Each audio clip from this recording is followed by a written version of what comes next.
Hello everyone. So today we're going to start on 5.4, which is the last section in chapter 5. And so we are finally ready to actually talk about the derivative of a vector value function with several independent variable. But before we do that, let's do a little quick recap, okay?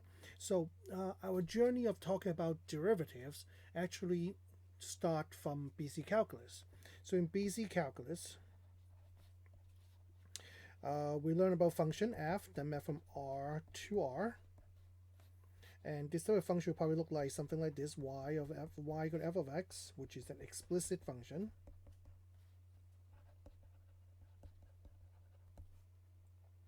And we know that its graph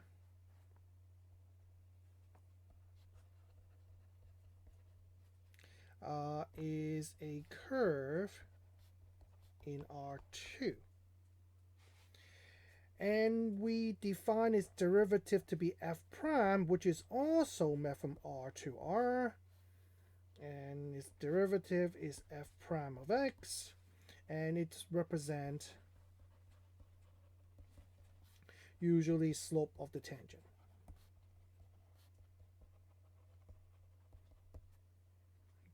which is a scalar.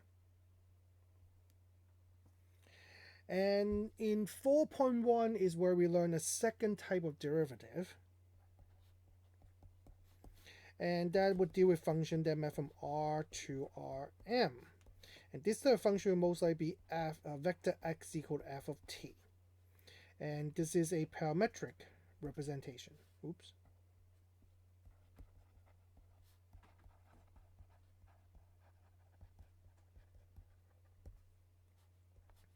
Its graph is a curve in Rm.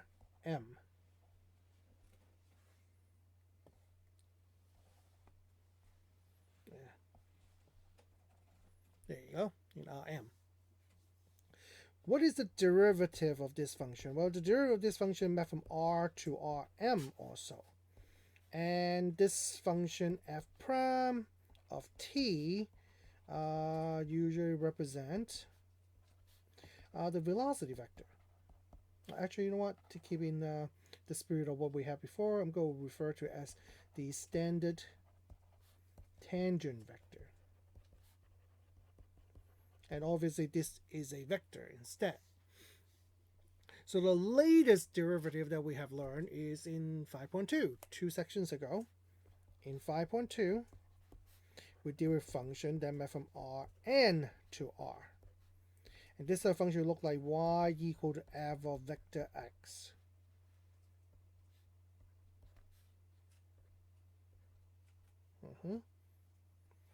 And that is an explicit function,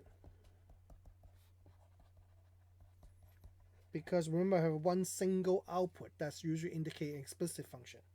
And what is the graph of this thing? Its graph is an n-dimensional surface. Oops.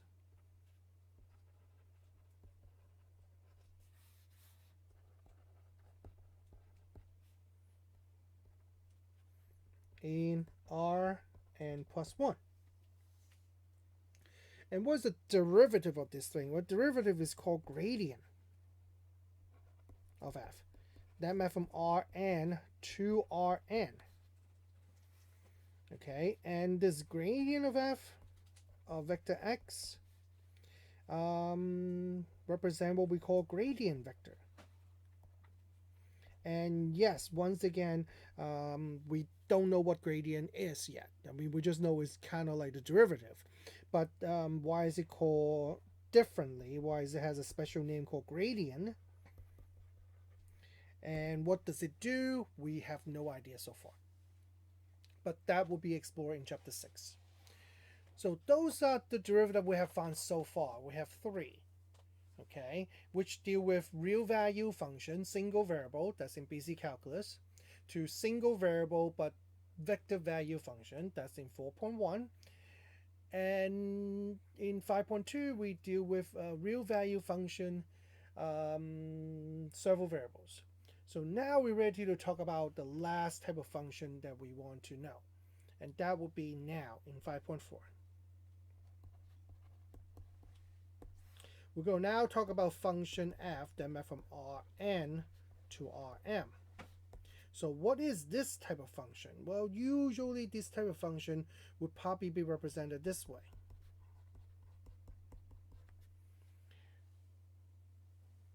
Where you have an input that would be a whole bunch of vectors, and then you have an output that is also a vector. And this we usually represent it as a parametric representation. So therefore, technically speaking, all the input variables are nothing more than parameters. And what is this type of function? What's the graph? Well, its graph is an n-dimensional surface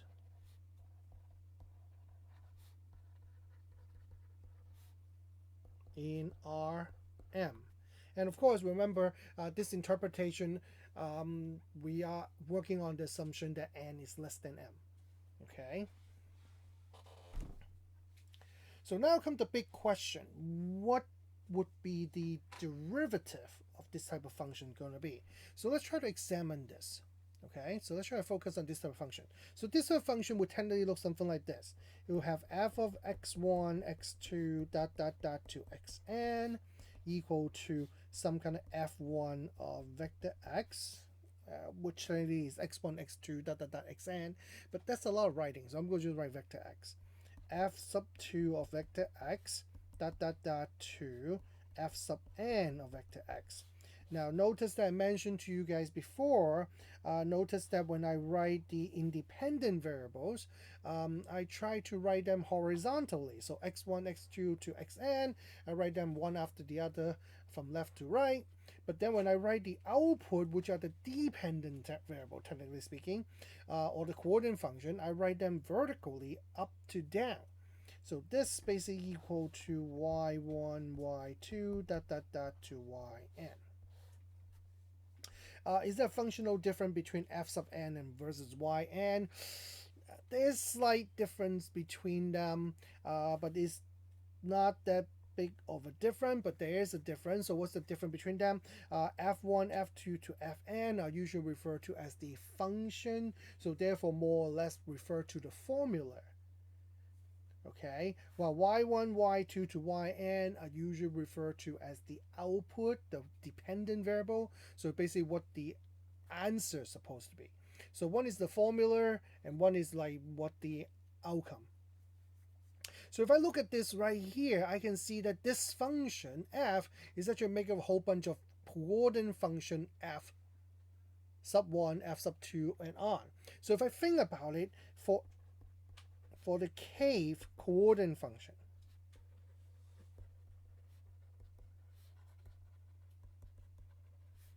what I have will be this. What I have will be f sub k of x1, x2, dot, dot, dot to xn equal to y sub k. Notice that this function, f sub k, is actually a function made from Rn to R. And good thing about it, because we know the derivative of this type of function. And this type of function has a gradient. So its derivative is a gradient vector. And what is this gradient going to look like? It's going to be gradient of f sub k would equal to basically df sub k over dx1, df sub k, over dx2, dot, dot, dot to df sub k over dxn.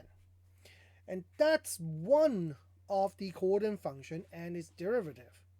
So therefore, if I now collect all the gradient vector together, I'll be able to talk about the derivative of this function. So since each coordinate function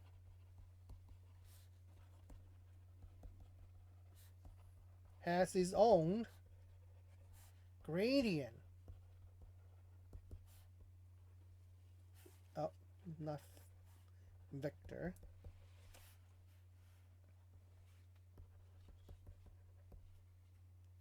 if we collect all the gradient vector of all the coordinate function, then we'll be able to define the derivative.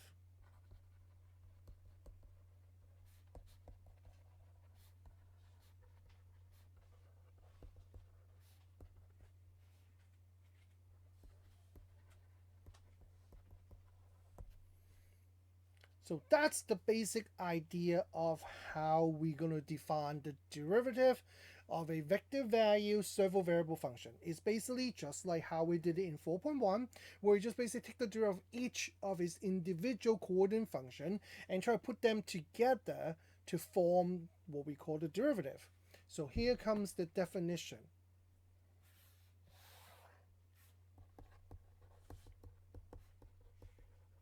And someone can probably guess what's happening here. So let's say given a function f that maps from Rn to Rm, its derivative is actually an m by n matrix.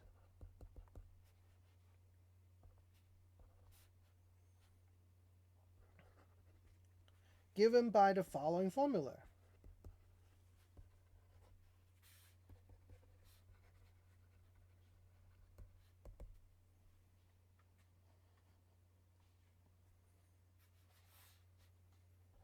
We're going to let f of x1, x2, to xn is equal to f sub 1 of vector x, f sub 2 of vector x, to f sub n or m of vector x. Then we define its derivative, which is f prime. Notice there's no special notation. It doesn't use the gradient notation. It uses f prime notation. Now, some of you might be thinking, well, then how is that different than the f prime that we already have defined? Because we actually have two different f prime right here and right here in from BC calculus as well from 4.1. Notice that both of those f prime has a single independent variable. This f prime is unique in the sense that it has a vector inside. And it will become this derivative, this matrix. F sub df sub 1 over dx1, df sub 1 over dx2, to df sub 1 over dxn. And then df sub 2 over dx1, df sub 2 over dx2, to df sub 2 over dxn, and then this pattern continue to the last coordinate function df sub n over dx1, df sub m over dx2, and then df sub m over dxn. And remember, this is an m by n matrix.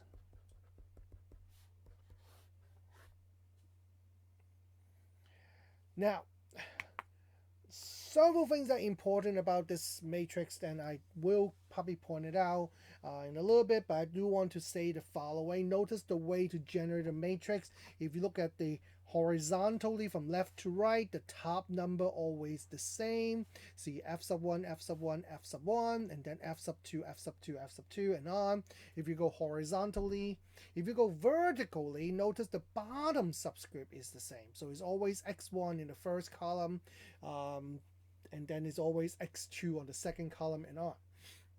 Well, the reason why I mentioned to you and asked you to start writing the variable horizontally, because that's how it appears on the derivative matrix on the bottom of each of the partial derivative.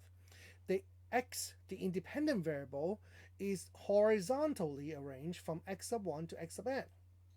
And I also told you that to write the coordinate function or the dependent variable vertically, one on top of each other, because that's how it appears on the derivative matrix, where the numerator is go from f1 to f2 to fm from up to down. Okay, now there are some important things that I want to point out about this matrix. So let's talk about them. Okay, note the following important thing. Number one, each entries in the derivative matrix. Oh, by the way, I probably should say this first.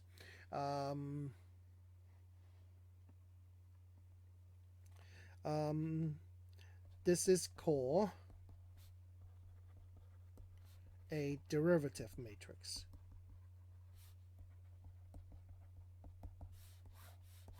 So I'll define this word, derivative matrix. So that's basically what it is, a derivative of a vector value servo variable function. It's called derivative matrix. So each entry in the derivative matrix is a partial derivative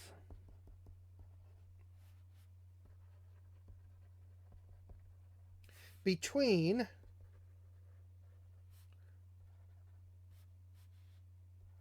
one of the coordinate functions,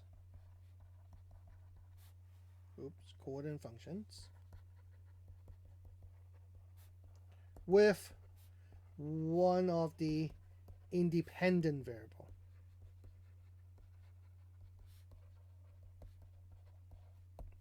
And as a matter of fact, you can identify which coordinate function and which independent variable you're taking the derivative of by simply identifying what row and what column is in. The row would dictate which coordinate function, and the column would dictate which independent variable. So something worth writing down if you to help you understand. 2. The way the coordinate matrix work out is the following. Each row is actually the gradient vector of a coordinate functions, and so therefore the derivative matrix is actually a collection of those gradient vectors. So if you think about it, let's say the kth row will refer to basically gradient of f sub k, which is equal to df sub k over dx1, df sub k over dx2. Because I'm writing as a gradient vector, I'm going to have to put comma to separate them, and df sub k over dxn. So that's what the kth row looked like. And if you think about it, the derivative is nothing more than just gradient of f1 of vector x, gradient of f2 vector x, to gradient of f sub m vector x.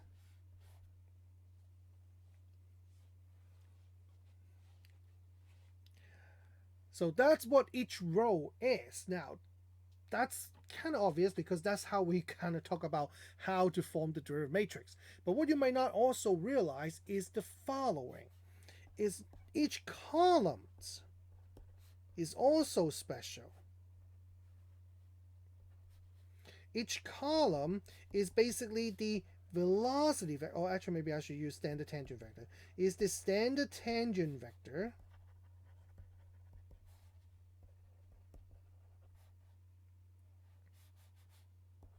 of a coordinate curve.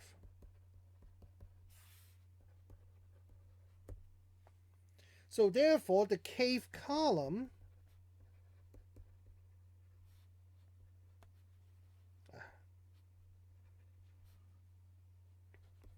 basically would be the following. Would actually be like this. I can't really write it properly. I guess I can write it this way. Is basically the velocity vector for the kth variable.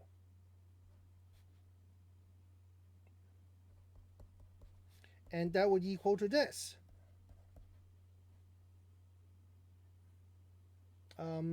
The f sub 1 over dx sub k, df sub 2 over dx sub k, and then I need more room, dot dot dot, df sub m over dx sub k. And the derivative matrix is basically just a collection of, actually that would be horizontally written, basically v1, vector v1 of x, vector v2 of x, and dot dot dot to vector vn of x. So the derivative matrix kind of a collection of all the velocity vector also, and the velocity will form the columns, while if you look at it as a collection of gradient, then the gradient would be in each row. Now maybe we talk about how to find them, so that way you see how this works. So the way to find them, the derivative matrix is really nothing more than just find a whole bunch of partial derivative. The key is to actually learn how to orient your function properly, so that you can actually identify the correct partial derivative.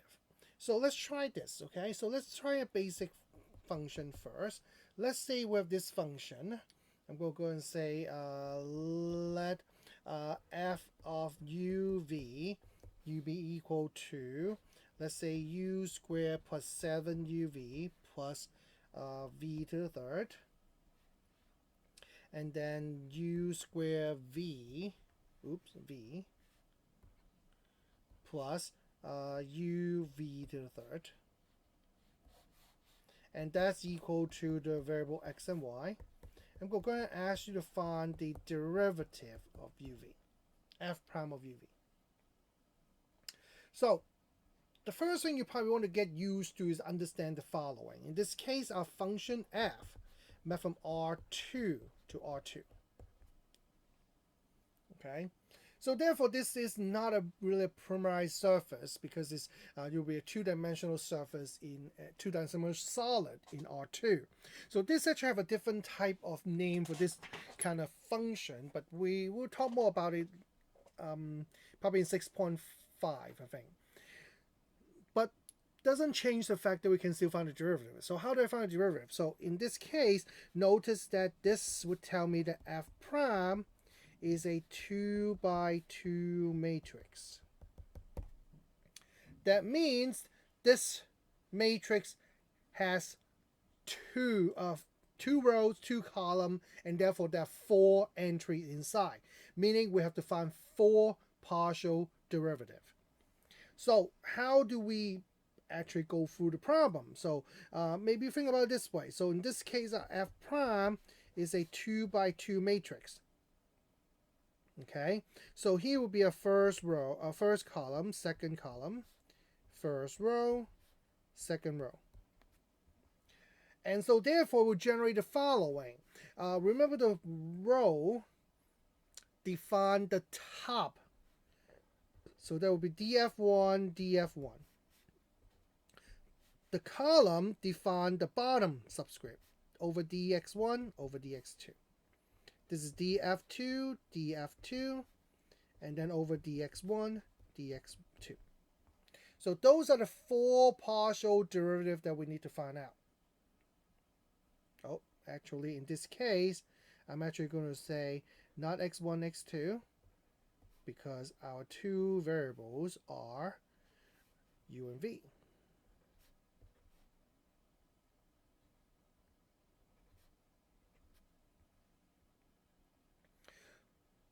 So one way to organize your math is to do the following. F prime of uv would equal to, so we now establish that we have a 2 by 2 matrix. This is how I would suggest you to start the process, so that you learn how to do the derivative matrix correctly. When you write out this 2 by 2 matrix, what I'm going to ask you to do is basically label the 2 variable, either on the bottom or the top, and then label the 2 coordinate function on the, well, I guess you're probably just going to have to write it on the right side.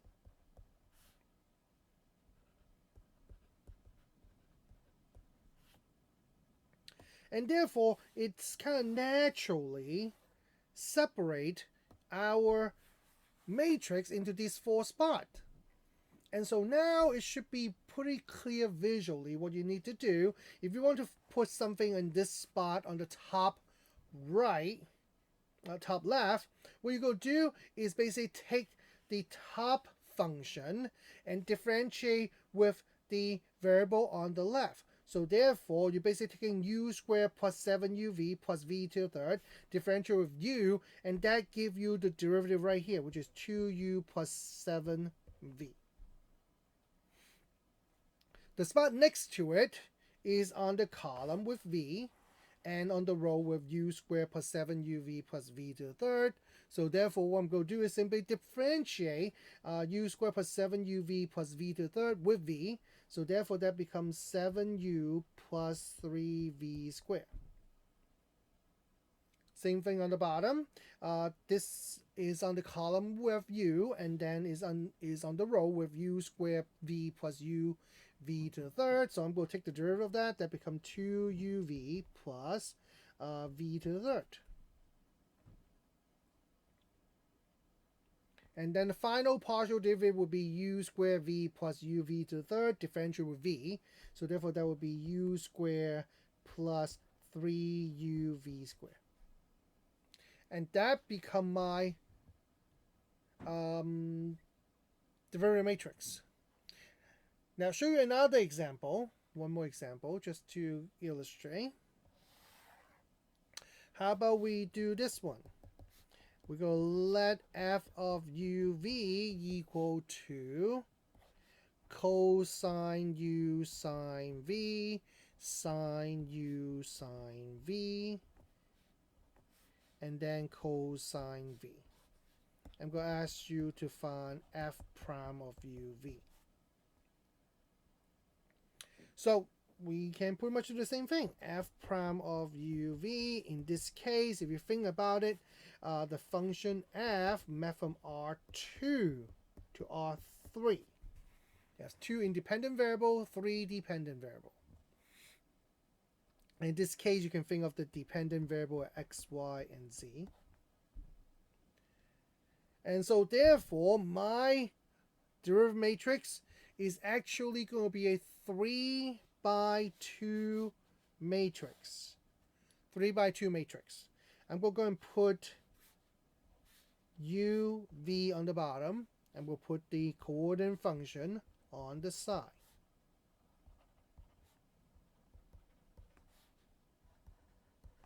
And once again, it will separate into 6 spots. There you go. And so now I'm going to differentiate each one. So differentiate cosine u sine v with u would give us negative sine u sine v. Differentiate cosine u sine v with v would give me cosine u cosine v. Differentiate sine u sine v with u would give me cosine u sine v. Differentiate sine u sine v with v, I get sine u sine v. Oh, I'm sorry, sine u cosine v.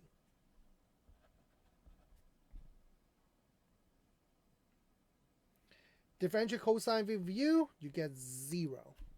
And differentiate cosine v with v, you get negative sine v. And that becomes my derivative matrix, which is a 3 by 2 matrix. Notice that the number of dependent variables dictate the number of rows. The number of independent variables dictate the number of columns. All right. I think that's it for today. I mean, I barely make it under 30 minutes. All right. And we'll continue on and finish up 5.4 in tomorrow's video. All right. Talk to you guys later. Bye-bye.